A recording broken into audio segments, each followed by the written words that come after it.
I was at a big event, we went around and we were told to say one word. What happens when you think about getting the news that you're going to die and it's over? And people were saying beautiful things like transcendent and peace. And they came to me and I said, bummer. Hi, everybody. It's Karen Bussin, and this is Farewelling the Podcast.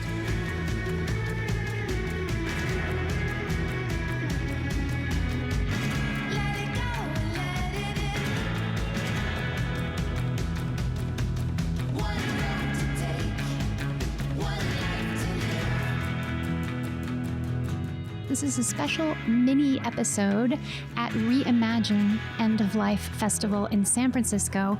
We are here tonight in the beautiful theater that they've chosen to host their opening celebrations, and we've just been speaking to everyone. We're going into the theater to talk to them and find out why they're here at Reimagine and how they feel about opening the conversation around death and dying. What brings you to the Reimagine Festival? I'm part of the California Institute of Integral Studies, and I think it's a huge and important movement.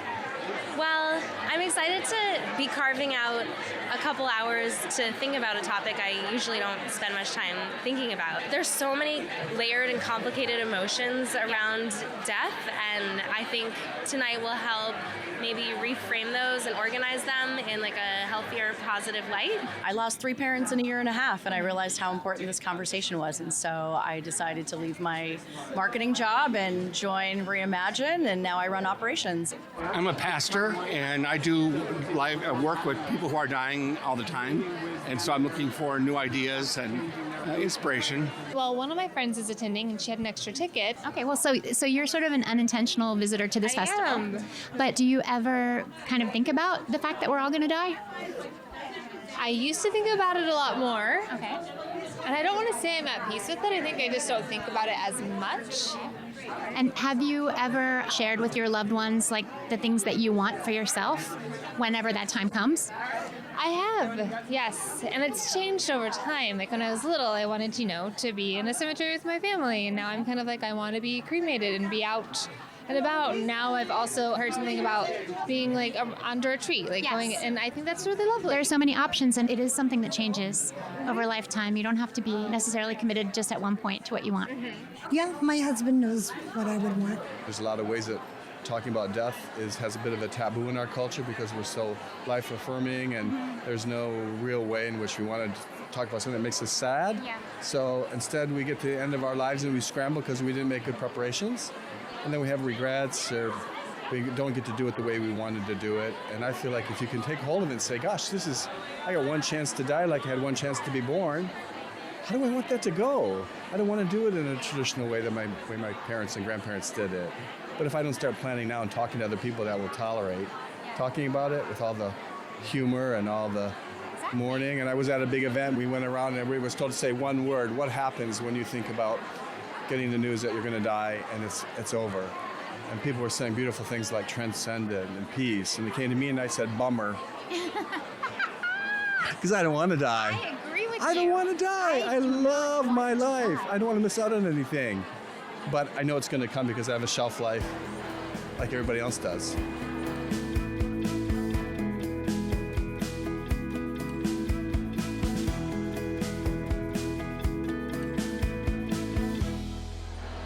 I've been volunteering with the Final Exit Network for the past year.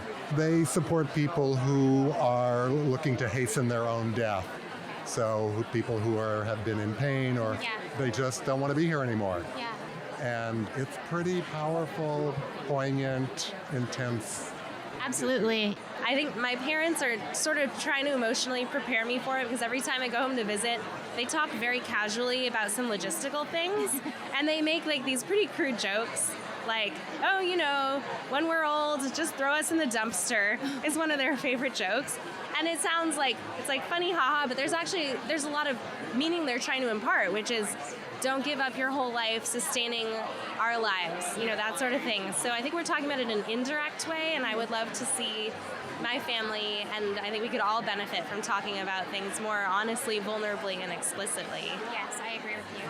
I was the pastor of a gay church in the Castro in the 80s and 90s, and accompanied like hundreds of people, literally, through this process before there was community around it and before there was conversation around it. And I found we forced ourselves to learn about this.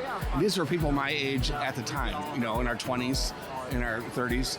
So I think it's really important work, and I think it is beautiful, and it isn't always easy. I think this is a change, a genuine sea change.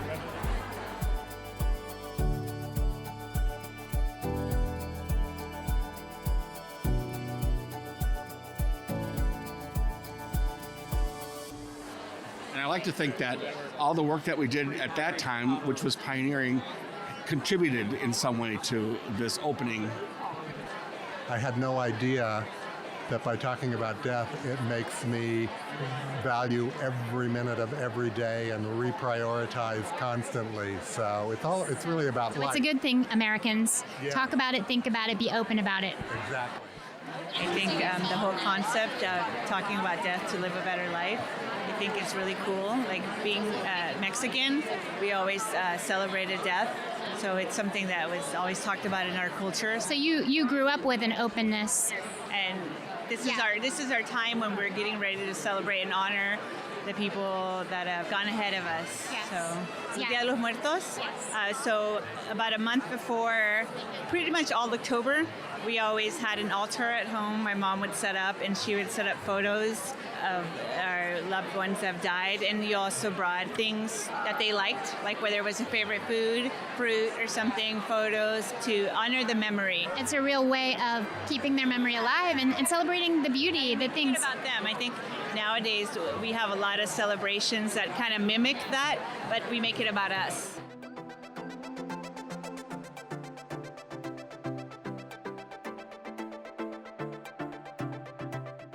I am a widow. Okay. And Sorry to hear that. Thank you. There's no preparing for that. There was no guide for me. And I pulled my life together, and a friend of mine went out for a run, had a heart attack, and died. And I thought, oh my God, I don't know what to do. And in fact, I realized I do know what to do. So I helped his widow through it. Amazing. I'm a nurse, and one of the things I've learned is that we don't have the words sometimes when we desperately need them. We can comfort with touch, we can provide services to support families, but I've been learning a lot about using the arts to help people cope with big life events like death and dying. And so things like poetry or painting or other ways that people can express their emotion really have a place in helping people deal with some of these issues. I'm a performer. Oh, great. What do you do? I'm Sing? doing The Magic of Ordinary Things. It's a one-woman musical memoir about life after my parents and a beloved singing teacher died and how I found home. And So you took loss and you turned it into art. yes, That's incredible. And did you find that in the process that you gained something yourself personally? it changed my life. I have a deeper relationship with my parents than I did because I had to look so hard at myself, who we were together, how we were together, to understand and explain it so that I got a deeper understanding. That's a way of almost making sense of it too. You bet. Yeah. If you had to write your own epitaph, what would that be, or what would the meaning be that you would want to convey? Wow, that's a big question. I mean, the thing that comes to me in the moment is she tried her best. The first thing that's come to mind is I want to be known for having been kind. That's like where my values are.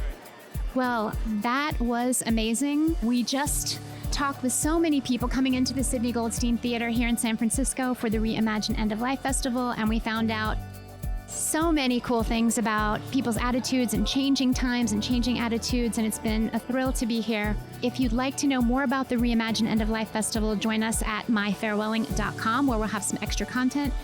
And if you enjoyed this mini-sode, definitely subscribe to us on Apple Podcasts and share with your friends. Thanks, guys.